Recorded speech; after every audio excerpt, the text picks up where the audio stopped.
बच्चों, परिभाषा, काल की परिभाषा, क्रिया के जिस रूप से कार्य या होने करने का समय का बोध होता है उसे काल कहते हैं। जैसे आप कुछ काम कर रहे हो, ठीक है, कुछ काम कर रहे हो या करने वाले हो या करोगे, उसे काल कहते हैं। जैसे काल के वेग, काल 3 प्रकार के होते हैं, वर्तमान काल, भूतकाल, भविष्य काल। वर्तमान काल में क्या होता है, जो समय अब चल रहा है, जैसे आप काम कर रहे हो वो वर्तमान काल चल रहा है ना। वह स्कूल जाते हैं तो आप स्कूल जाओगे ना, आप स्कूल जाओगे या कुछ काम करोगे, तो जो आज ही पूरे दिन काम करोगे उसे वर्तमान काल कहते हैं। भूतकाल, जो समय बीत चुका उसे काल कहते हैं। जो हमारा जो कल जो हमने जो भी कुछ काम करा था उसे भूतकाल कहते हैं। जैसे वह बस से स्कूल जाता था, तो वो जाता था ना, हमने काम कर चुका। हम सब बाजार जा रहे थे, हम बाजार जा रहे थे, तो वो क्या हो गया, हमारा भूतकाल हो गया ना। भविष्य काल, आगे आने वाले समय को भविष्य काल कहते हैं। जैसे जो हमारा अगले दिन जो आएगा हमारा, उसे भविष्य काल कहते हैं। जैसे माँ मंदिर जाएगी, जो हम कुछ काम करेंगे उसे जाएंगे, निखिल केला खाएगा या हम काम करेंगे या हम कुछ भी काम करेंगे, उसे भविष्य काल कहते हैं। ठीक है बच्चों? Yes ma'am. शिवांगी और पायल सहेली बनेगी, ठीक है, इसे भविष्य काल कहते हैं।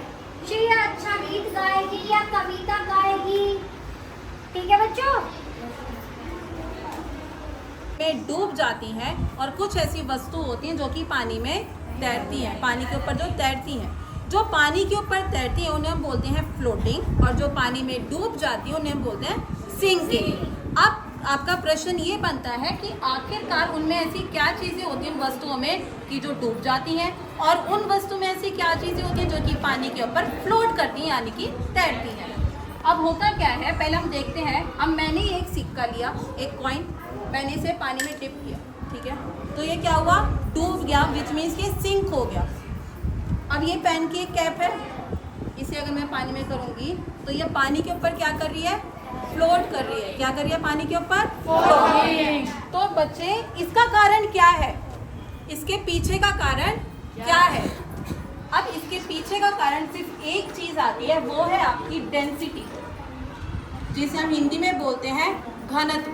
क्या बोलते हैं, घनत्व, ठीक है। ऐसा माना जाता है कि जिन वस्तुओं की डेंसिटी यानी कि घनत्व कम होता है, तो वो जो चीजें हैं वो पानी के ऊपर तैरती हैं, यानी कि फ्लोट करती हैं। जिनका घनत्व पानी के मुकाबले ज्यादा होता है वो चीजें जो है डूब जाती हैं, ठीक है। चलिए ये चीजें हमें समझ में आ गई कि सीधा सीधा वो डेंसिटी यानी कि घनत्व की बात कर रहे हैं। अब आखिरकार डेंसिटी है क्या, डेंसिटी की क्या परिभाषा है, ये हमें समझ में आ गया कि जिनका घनत्व कम होता है वो चीजें तैरती हैं। जैसे कि पेन की कैप, इसका मतलब ये है कि इसकी जो डेंसिटी है, इसका जो घनत्व है वो पानी से कम है, इसलिए ये तैर रही है, इसलिए फ्लोट कर रही है। ये जो कॉइन है, ये जो सिक्का है, इसकी जो डेंसिटी है, इसका जो घनत्व है वो पानी से बहुत ज्यादा है, इसलिए वो डूब चुकी है, ठीक है। अब डेंसिटी की व्याख्या परिभाषा क्या होती है, किसी पदार्थ के आयतन में उपस्थित द्रव्यमान को उस पदार्थ का घनत्व कहते हैं। सिर्फ आपकी दो चीजें आती है घनत्व के मामले में, एक होता है आपका आयतन और एक होता है आपका द्रव्यमान। अब ये द्रव्यमान किसे बोलते हैं भाई, मास को, और आयतन किसे बोलते हैं, वॉल्यूम, ठीक है। अब होता क्या है, किसी भी वस्तु का द्रव्यमान क्या होता है बच्चे, देखो हमने पहले पढ़ा था ना कि पदार्थ जो है वो 3 प्रकार के होते हैं, ठोस, द्रव और गैस, हमने पहले पढ़ा था। अब हमें ये पता है कि कोई सा भी पदार्थ हो वो सब के सब किससे बने हैं, कणों से। किससे बने हैं, कणों से, ठीक है। अगर मैं ठोस पदार्थ की करूं बात, तो उसके जो कण है वो बहुत ही ज्यादा आसपास होते हैं कि नहीं? इसलिए जो ठोस पदार्थ होते हैं उनका जो आकार होता है वो निश्चित होता है। जैसे कि ये डस्टर है, इसका आकार निश्चित है। क्यों? क्योंकि मैम ये जो पदार्थ है ये जिन कणों से मिलके बना है वो बहुत ही पास में है, ठीक है? और जितना पास में है वो उसी चीज को उतना ही ठोस बनाते हैं, इसलिए उनका आकार जो है वो बहुत ही निश्चित रहता है। हम उनके आकार को नहीं बदल सकते हैं, ठीक है? अब बच्चे होता क्या है कि पदार्थ जिन कणों से मिलके बना है, अगर उनके कण आपस में बहुत करीब करीब है, ठीक है, बहुत करीब है, तो उतना ही ज्यादा उसका क्या होगा? घनत्व होगा, यानी कि उतनी ही ज्यादा उसकी डेंसिटी होगी। अगर मैं इस सिक्के की बात करूं तो ये जो सिक्का है, ये जो कॉइन है, जिन कणों से मिलके बना है, उन कणों का जो बीच का जो जगह है, जो स्थान है, वो बहुत आसपास है। तो इसलिए ये जो कॉइन है, ये सिक्का है, वो बहुत, क्या हम कॉइन के सिक्के को, क्या हम उनके आकार को बदल सकते हैं? नहीं ना। क्यों? क्योंकि मैम हमें ये पता है कि जिन कणों से मिलके बना है वो बहुत ही पास है, जिसकी वजह से ये बहुत ही ज्यादा ठोस है। तो घनत्व ये कहता है कि द्रव्यमान का मतलब क्या होता है? द्रव्यमान का मतलब होता है मास, यानी कि ये जो मास जिन पदार्थों से मिलके बना है, और पदार्थ किससे मिलके बने? कणों से, यानी कि पार्टिकल से, ठीक है? तो बच्चे उनके बीच का जो स्थान है ना वो बहुत ही चिपका रहता है, एक दूसरे से ऐसे जुड़े रहते हैं। जो उनके कण है एक दूसरे से जुड़े हुए रहते हैं, ठीक है? तो ये तो हो गया बात मास। अब जैसे आपने सुना है किलोग्राम, ग्राम, ये आपने सुना है? ये क्या है? ये उस वस्तु का द्रव्यमान होता है। ये क्या होता है? द्रव्यमान होता है किसी भी वस्तु का, ठीक है? यानी कि जिसे हम कहेंगे मास। अब ये आयतन क्या होता है बच्चे? अब ये जो वस्तु है मैंने इसे यहाँ रखा, ये किसी जगह को घेर रही है, तो ये इतना इसका वॉल्यूम माना जाएगा।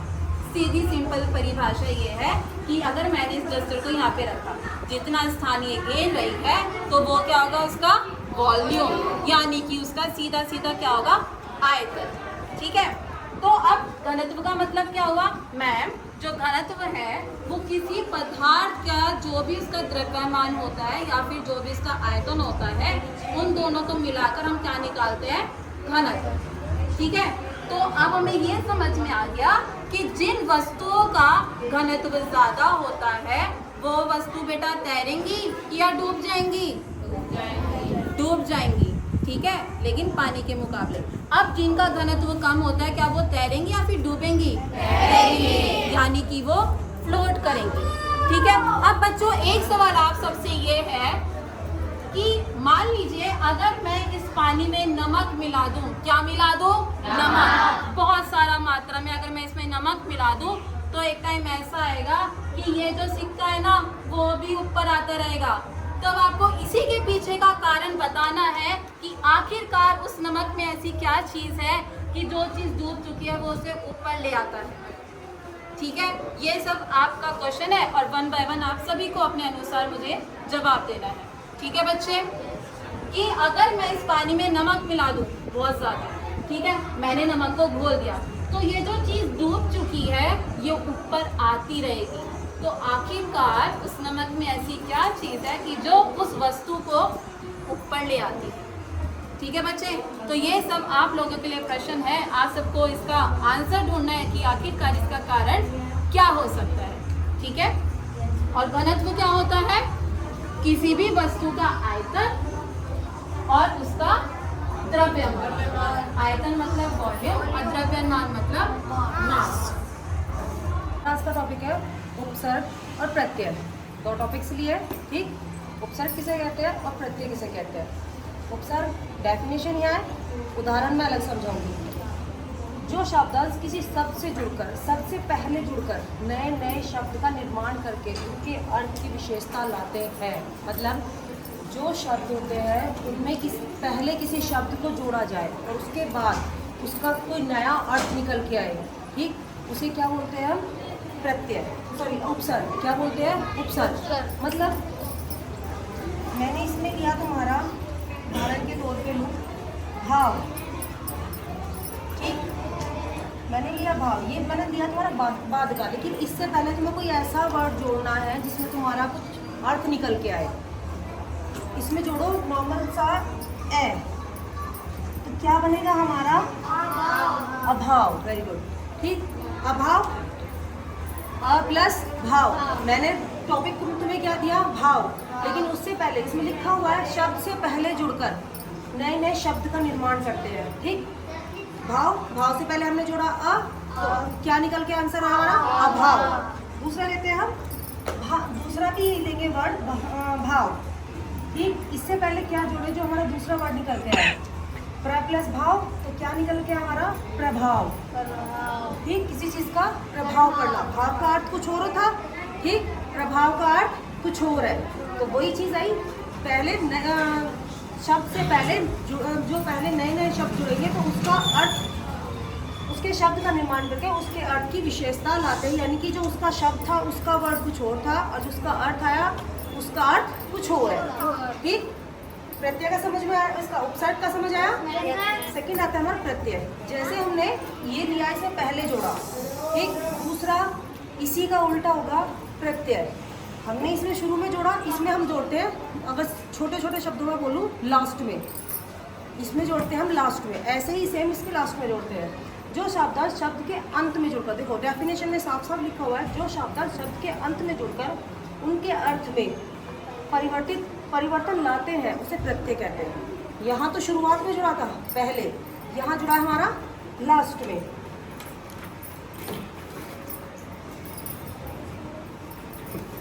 मैंने जोड़ा है दयालु, दयालु प्लस यहाँ कोई ऐसा शब्द जोड़ो जिसका अर्थ निकल गया है, जैसे दयालु प्लस ता, दयालुता, ठीक। एक बताया तुम्हें लिख, लिख प्लस आवट,